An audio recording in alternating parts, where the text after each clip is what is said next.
Subscribe कीजिए मेरे YouTube channel को और मेरे सभी लेटेस्ट वीडियो लेक्चर्स की नोटिफिकेशन पाने के लिए बेल आइकन पर ज़रूर क्लिक।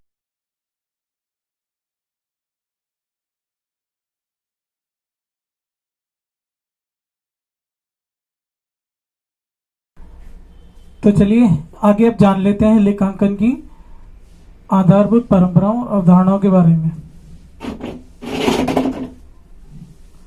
यहाँ पे अभी हम मुख्य रूप से 3 अवधारणाओं को डिस्कस करेंगे। पहली है अपने पास में बिजनेस एंटिटी कॉन्सेप्ट यानी व्यवसाय की इकाई की अवधारणा, मुद्रा मापन अवधारणा और चालू व्यवसाय अवधारणा। यानी कि पहले ये जान लेते हैं हम कि बिजनेस एंटिटी कॉन्सेप्ट यानी व्यवसायिक इकाई अवधारणा क्या होती है। बिजनेस एंटिटी कॉन्सेप्ट यानी व्यावसायिक इकाई अवधारणा यह बताती है कि व्यापार और व्यापार का मालिक दोनों अलग अलग हैं। क्या बताती है अवधारणा? यह अवधारणा यह बताती है कि व्यापार और व्यापार का मालिक दोनों अलग अलग हैं, दोनों एक नहीं हैं। यानी इसी अवधारणा के अनुसार व्यापार में व्यापारी द्वारा लगाई गई पूंजी को दायित्व पक्ष में दिखाया जाता है, क्योंकि व्यापार जितनी भी पूंजी व्यापारी से लेता है वो उसे दायित्व के रूप में या लेनदार के रूप में समझते हैं, इसी अवधारणा के अंतर्गत समझते हैं। और इसी अवधारणा के अंतर्गत यह भी माना जाता है कि जब भी व्यापार बंद होगा तो व्यापार द्वारा व्यापारी को उसकी पूंजी वापस लौटा दी जाएगी।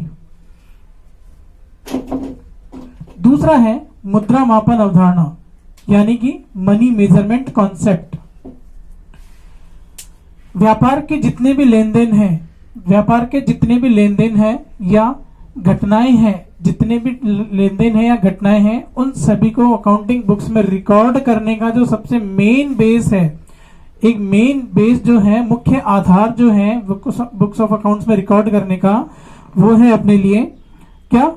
Money measurement concept. यानी जब तक किसी भी लेन देन को मुद्रा के रूप में ना अभिव्यक्त नहीं कर लिया जाएगा तब तक उसे बुक ऑफ अकाउंट्स में रिकॉर्ड नहीं किया जाएगा, चाहे ट्रांजैक्शन कैसा भी हो।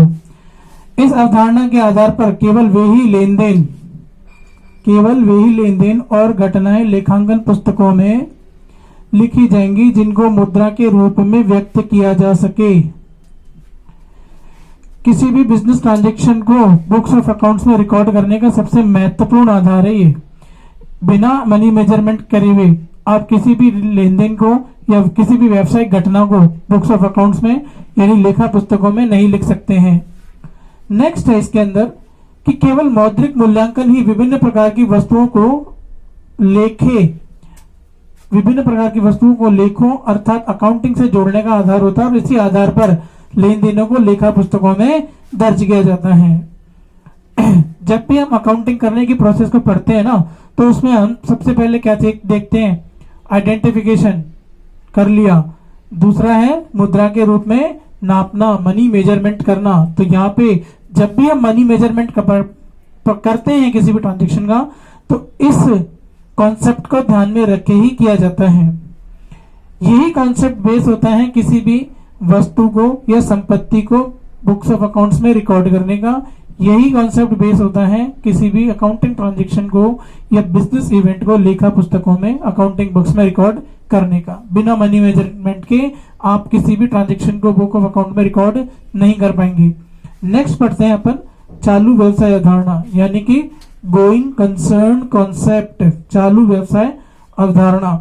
चालू व्यवसाय का अवधारणा का मतलब ये हुआ कि यहाँ पे इस अवधारणा के अंतर्गत ये माना जाता है कि व्यापार एक लंबी अवधि तक चलेगा। अब कितना लंबा चलेगा, इस अवधि का निर्धारण करना कठिन है। ये व्यापारी के विवेक पर निर्भर करता है कि वो कितने समय के लिए बिजनेस करना चाहता है। ठीक है, लेकिन बिजनेस पर्याप्त लंबी अवधि तक चलेगा इसकी भी आशा की जाती है। बिजनेस पर्याप्त लंबी अवधि तक चलेगा इसकी भी आशा की जाती है।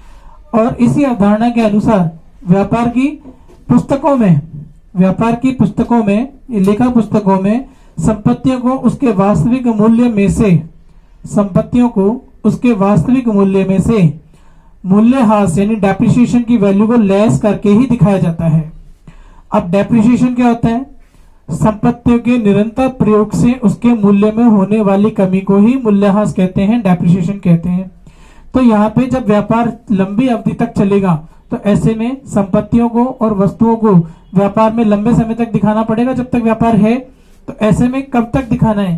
तो ऐसे में जब तक दिखाना है जब तक कि उनकी वैल्यू बुक्स में नील नहीं हो जाती। और नील कैसे होगी, जीरो कैसे होगी? मूल्यह्रास चार्ज करके। मूल्यह्रास दो प्रकार से चार्ज होता है, WDV मेथड और WDV method, return down value method, और स्थायी किस्त पद्धति, सीधी रेखा पद्धति कहते हैं उसको, स्ट्रेट लाइन मेथड कहते हैं इंग्लिश में। इसके कारण, इसी अवधारणा के कारण बाह्य पक्षकार व्यापार को उधार माल देते हैं। वह बिजनेस लंबी अवधि तक चलेगा तो यानी कि लेन देन भी ज्यादा दिन तक चलेंगे। यह आशा की जाती है कि व्यापार का जो बिजनेस इवेंट है वो भी लंबे समय तक चलेगा। व्यापार को लंबे समय तक पूंजी की आवश्यकता होगी और वो लंबे समय तक पूंजी अर्जित करके अपनी आवश्यकताओं को पूरा करता रहेगा। इसी अवधारणा के अंतर्गत ये माना जाता है कि संपत्तियों और दायित्व अल्पकालीन और दीर्घकालीन होती हैं। इसी अवधारणा के अंतर्गत ये माना जाता है कि व्यापार की संपत्तियां अल्पकालीन और दीर्घकालीन हो सकती हैं। तो यहाँ पे चालू व्यवसाय की जो अवधारणा है वो पूरा डिपेंड करता है कि व्यापार कितना लंबा चलेगा। उम्मीद की जाती है कि व्यापार पूरा लंबी अवधि तक चलेगा।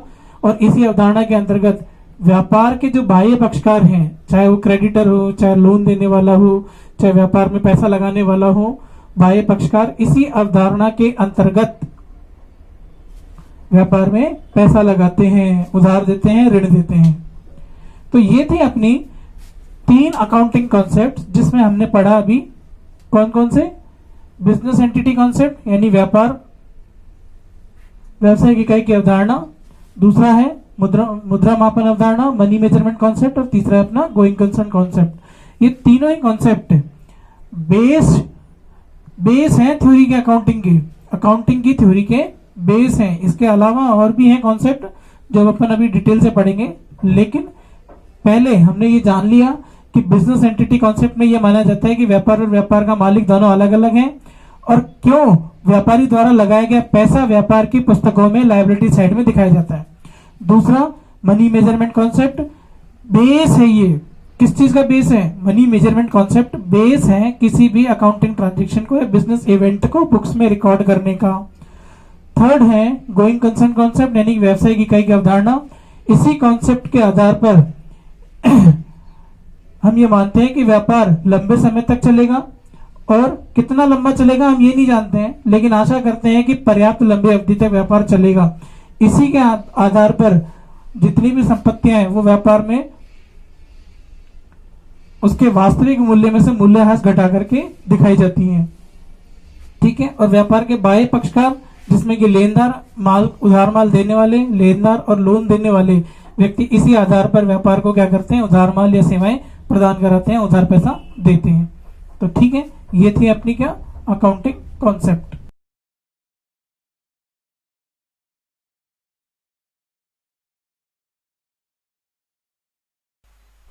सब्सक्राइब कीजिए मेरे YouTube चैनल को और मेरे सभी लेटेस्ट वीडियो लेक्चर्स की नोटिफिकेशन पाने के लिए बेल आइकन पर ज़रूर क्लिक करें।